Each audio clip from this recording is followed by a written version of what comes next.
Hey guys, welcome to Etsy Print on Demand Shop Reviews, episode number 95, where we review viewer-submitted Etsy shops and see what they are doing well, see what they can improve upon, and we all get better together, so let's get to it.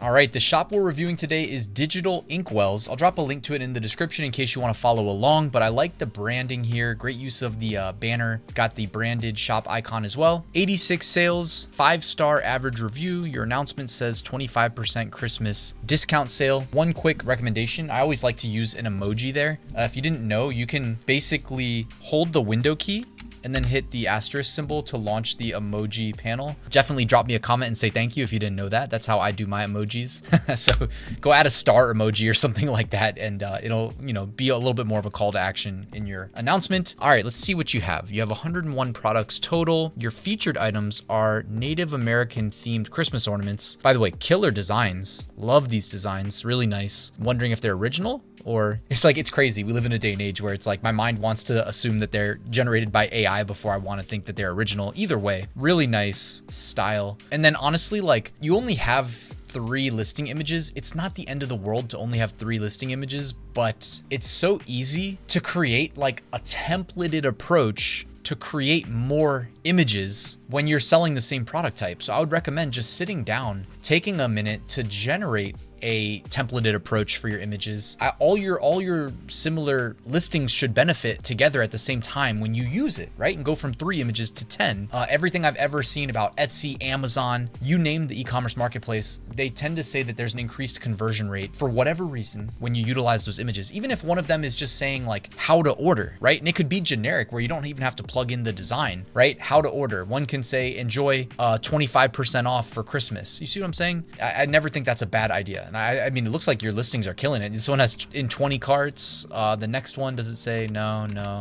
Well, at least that first one's in 20 carts. Horse lover tote bag. So you got some tote bags as well. What does this say? So you're mixing in the digital products as well. Hey, if that's working for you, good on you. I don't see too many people that I trust recommending mixing the digital with the physical. Personally, like, I've tried it and it's been fine, but I haven't gone really above and beyond in my attempt to sell digital products. I focus on more like what I know, which is the physical, the print on demand aspect. It definitely looks like you've got a niche shop here though. Digital Inkwells. I would just reference, I mean, I'm not saying to change your shop name, but it could have been, a reference to the Native American, cultural products based on what I've seen so far on page 1. Again, really nice graphics as well. So you've got some bundles of digital products kind of mixed in with the print on demand. I mean, this is one of these cases where it's probably a good idea to just maybe cruise through your sections. So you've got native, so you didn't section them by product type though. You did it by niche. That's a little bit confusing, right? Like if you're gonna mix in all these different product types, it's a little bit, confusing if people do actually view your shop to see sections of niche, but also sections of product types. Cause I see like tumbler wraps.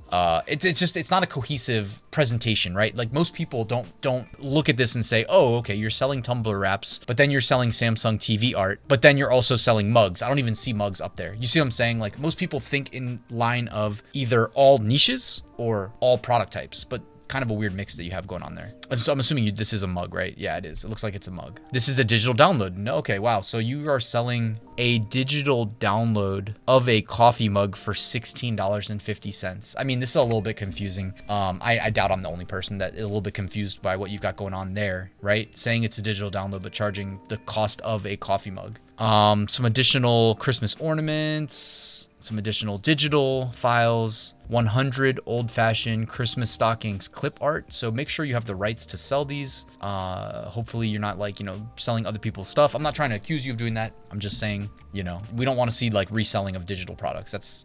There's enough of that going on the internet already. So it looks like actually you're more of a digital product shop. My initial takeaway was that you were selling a lot of physical just based on the success of those coffee mugs that we saw. But yeah, I mean, it looks like you're doing a lot of digital as well. I mean, what more do we really say? I mean, you've got some pretty good mock-ups here. It's just the presentation of me looking at your shop is not helping. Granted, I'm not holding it against you too much because most people don't actually see your shop. Most people are going to search, find, buy. We know that. So anybody that goes to your shop though, I mean, it is kind of like all over the place. I would almost consider maybe creating a more uniform presentation based on the type of product so that at a glance, I know immediately what I'm looking at. Etsy obviously uses Square. I feel like they've they've been doing this on desktop for a long time, but maybe it was the mobile transition. I don't know, but they have a square optimized. Like, you need to optimize your primary thumbnail for square dimensions, not rectangle dimensions, okay? So sometimes your stuff is getting a little bit cut off, or it just feels like it's cut off, like the Christmas lunchbox notes.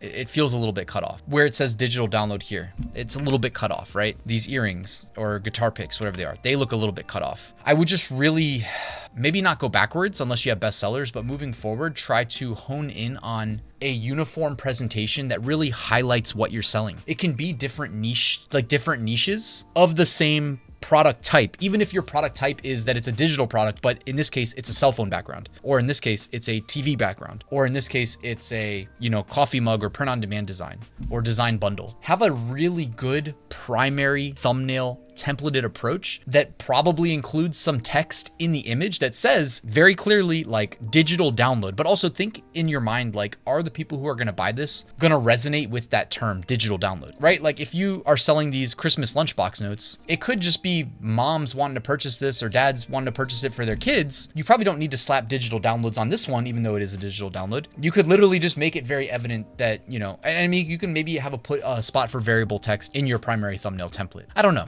I'm just thinking out loud here because I guess you're in so many very different niches, like very, very different niches, that ultimately you're going to have to figure that out for yourself. Also, some of these mockups just look like CGI. Like I would say this lady looks CGI-y to me. CGI-y. That's a weird, I think I just made a word up. Anyways, guys, let me know your thoughts in the comment section below on this shop. A little bit all over the place. What direction should they move forward with? Clearly, they're having success with the Native American niche, especially with those ornaments. And it looked like they did the double down, the triple down, because I saw at least 4 of them there in their featured items. But I'd love to hear your thoughts in the comment section. Also, if you enjoyed this, hit that like button, let the YouTube algorithm know. Subscribe if you're not already, and I'll see you guys tomorrow with a new top 5 niches of the week video.